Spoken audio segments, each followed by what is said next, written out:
teammate, and y'all came in together, and also playing against him last year? No, he was a great teammate when he was here. Playing against him, he was definitely an explosive running back, dangerous, so we have to do a good job of containing him this week, having 11 guys rally around the ball. What do you think about seeing guys that do leave have success, when they find other success in other places and when they come in with you? Honestly, I'm happy for them, If they left, I felt that they would have success anywhere else, and when they do have success, I was always happy for them, so I don't have no hard feelings towards them personally. Do you care if he has success against you, or how's that when the game? Well, of course, you don't want anybody to have success against our defense. So we're going to prepare the week right and do what we have to do to have a good defensive performance this Saturday.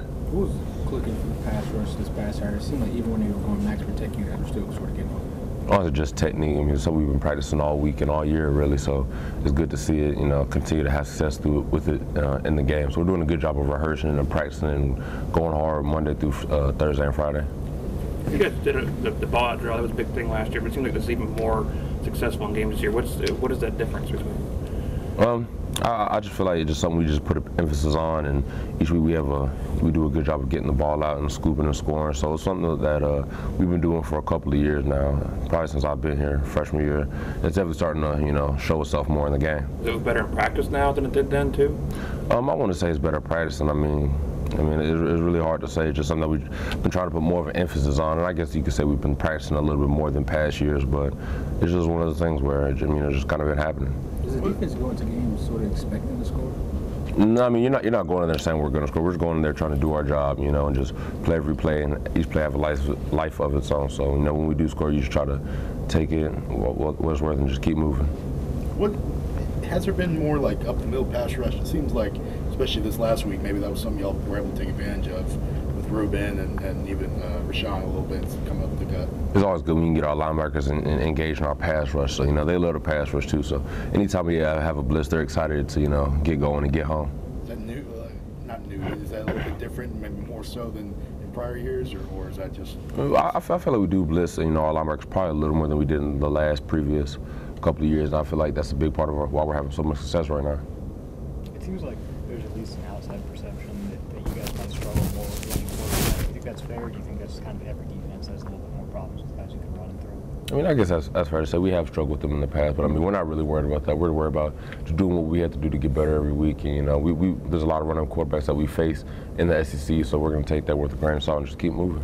How much do you think having practice against Jalen, maybe even in the preseason, has better prepared you for that than in the past? We've always had good running quarterbacks. We've had Blake Sims, Blake Barnett. So we've always had great practice against running quarterbacks, but Jalen does a good job of keeping us ready, for these running quarterbacks we face in the SEC. Watching tape of them, the fact that they could come back every second half of every game, I guess, what do you see? What's behind that, do you think, from what you've seen? They just play a complete game. They usually start off a little bit slow, but they definitely come back strong. So for us, the big point of emphasis this week is just playing a complete 60-minute football game. What do you remember about Josh Dobbs last year?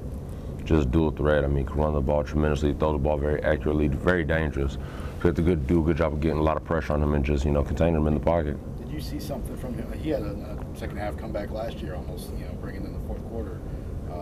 Did you see something different in him in that second half? Maybe in his eyes, or just the way he approached the game a little bit?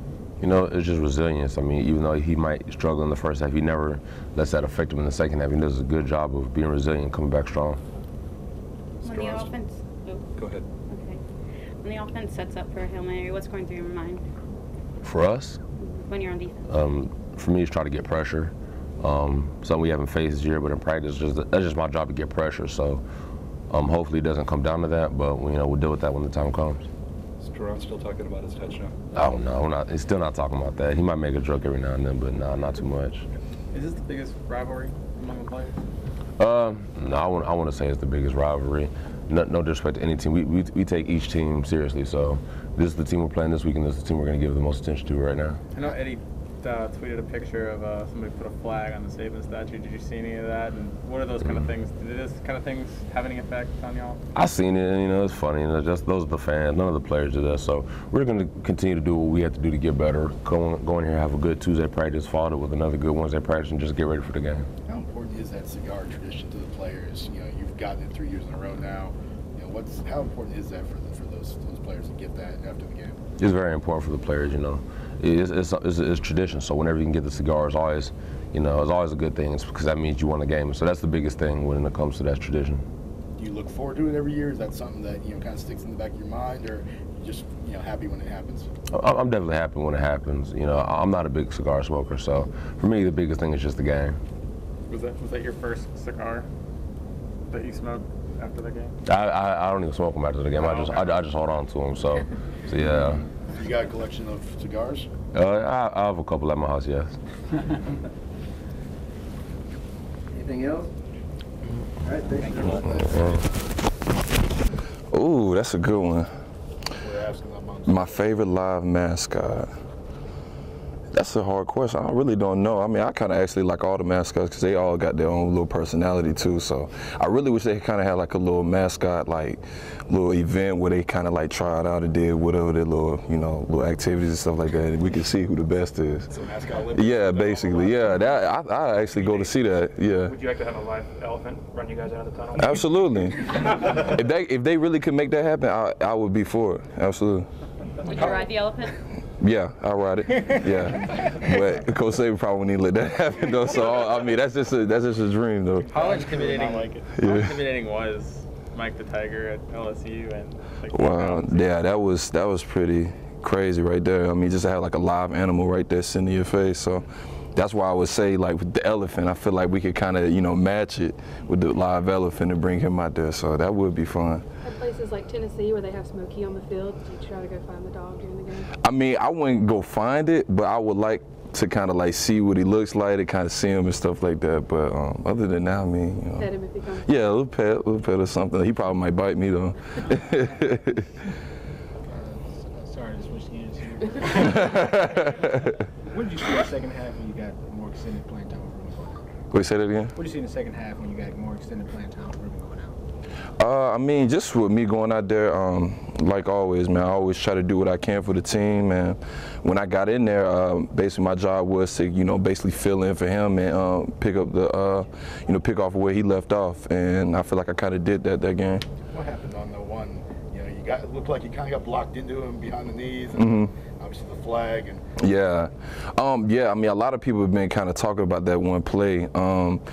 When I was running, I kind of got, you know, tripped up a little bit, and I kind of had to, you know, make a last-minute decision once I hit him, though. But, I mean, the play's over now. I mean, there's nothing I could do about it. But, you know, hopefully going towards, you know, further in the season, if that happens again, you know, hopefully the call will be different. we saw Nick obviously getting pretty agitated with Yeah. officials. As a player, I guess what's going through your mind when that happens? Do you enjoy it? I mean, when he's got your back like that? Oh yeah, it's definitely a good thing when you have your coach, you know, who has your back. And you know, with that call, you know, it was kind of both sides. It was kind of, you know, a thing that kind of needed to be looked at a little bit longer, I thought. But you know, I mean, it is a play. I mean, hopefully I can make more plays like that anyway. You said you had to make a decision kind of in the middle of that. How did that affect your approach towards getting to the quarterback, having to think about, you know? Yeah, it's always an iffy situation when you have that situation. I mean, I kind of felt like I had to, you know, approach it differently now. The fact that they was calling, you know, with me falling into his legs, I kind of felt like maybe I got to aim better now. So whenever I was rushing, trying to get to the quarterback, I was like making sure that I had to aim higher. Does it slow you down? It does a little bit, but I mean, with the game going, you got your adrenaline. You kind of really don't even think about it at that time. How aware are you of, like, you know, body placement? You know, not going high or low. You know, with the helmet, when you're in the flow of it, you have the adrenaline. Yeah. How aware of you are some of those issues? I mean, I'm really aware. I know with the quarterback situation, you know, they're there to protect the quarterback. So I mean, I'm all for it. There's some folks that said that Alabama's defense over the last several years has kind of struggled with running quarterbacks. Is that fair to say, or is that something that kind of every defense has? I mean, I wouldn't say that. I mean, to be honest with you, whatever team that we're going against, they always got scholarship athletes as well. They're all good. So for them to say that, I don't think that's true because, you know, those guys are good as well. So, I mean, just with that situation, we like any other opponent, we're going to just, you know, plan ahead and kind of see how we can, you know, use different ways to kind of, you know, slow the quarterback down if he's a running quarterback. What's the key to forcing a fumble? The key to forcing a fumble, I mean, really just to kind of go after the ball as many times as possible, and hopefully you'll get it out. What do you think of Hootie's, you know, peanut punch? I liked it. I told him I liked it. It kind of looked like mine when playing against Kentucky. I was like, "Sure, you need to get some more of those." Whose was better, yours or his? Oh, I really can't say. They were both good. I mean, the way he ripped it out, he followed all the way through and it came right out. So it was kind of hard to see. We probably got to go back in the film room and look. How important was it for the linebackers to get that touchdown? Finally. That's what I said in my head. I was like, finally, we got a chance to actually get a touchdown. So everything's on an even slate now. You guys had a lot of extra rushers against Arkansas. Did you guys know kind of going in that was going to be the game plan that you guys were going to put? Somewhat. I mean, each game the game plan kind of changes depending on how the quarterback is playing, and you know, just with that situation, we've kind of felt like we could add a little bit more pressure, and that's what we did. How fun is it to play for Pruitt? I mean, oh, it's very fun, to be honest with you. You know, he's a patient guy. He's enthusiastic, and you know, he just loves the game. Have you noticed more rushes up the middle? It seems like you and Ruben, you know, in that middle linebacker role. Whereas in prior years, a lot of it was the outside linebacker. Yeah, I mean, you know, just with that, like I said, we always try to game plan during the game, and you know, when we brought extra pressure, that kind of helped us out. So hopefully, you know, during the season, you know, we could do some more of those things. Does part of that also come with maybe the inside linebackers being a little bit lighter, a little bit faster this year than in some previous years? I mean, I would say, even then, you know, over through the history, you know, linebackers was able to blitz. I mean, just, you know, with the different coaching changes, you know, Jeremy, he kind of likes to, you know, blitz his middle linebackers a little bit more, so. You said an even playing field. Do y'all keep a running tally amongst the defense? Yeah, we actually do kind of, you know, most of the guys are like, shoot, you know, we done scored this game, we done scored that game, so hopefully this game, you know, everybody will score. When the offense sets up for a Hail Mary, do you kind of have an oh shoot moment? Yeah, always kind of, you know, I think with any player, when you're in that situation for anybody, you kind of like, well, what could happen? So, I mean, I would probably say that. What's the goal there? I mean, you know, when you do have a jump ball situation, multiple guys there, I mean, is the plan to knock it down as a defender, or are you trying to get the ball? Yeah, the plan is always to knock it down. I mean, if you try to catch it, it could, you know, tip off your hand and go to the opponent. So, you know, if you can knock it down, that's always the safest way. Are you typically on the field during those, or do they like to put in more? Not during that time. I mean, if I have to go in there, I would do the same thing. Anything else? Just talk about the rivalry. It's been obviously one-sided, but does it make it better when both teams are close to the top 10? And is there more pressure to keep that streak alive? Oh yeah, absolutely. I think both, you know, with both teams, you know, with the history and stuff like that, it's always going to be a good game. Tennessee has a great team. We got a good team. So with us going against each other, it's going to be a great game to see, and you know, I'm excited about it. Do you personally look forward to the cigar tradition? You know, after the game, do you? Yeah, I actually do. But you know, we're just going to have to see what happens. With the way their season's been going, are you almost expecting them to make a second half run? I really don't know. I mean, just based on how the game is going to go, you know, you never know what's going to happen. So all we can do is play our game, and that's it. Is that your first cigar, the one you got after Tennessee? Yeah, that was my first ever one, and that was, you know, that was something that I'll remember for the rest of my life, and hopefully I get to do it again. Someone have to show you how to do that? Yeah, somebody had to show me. I didn't really know how to do it. You become a fan of it? Yeah.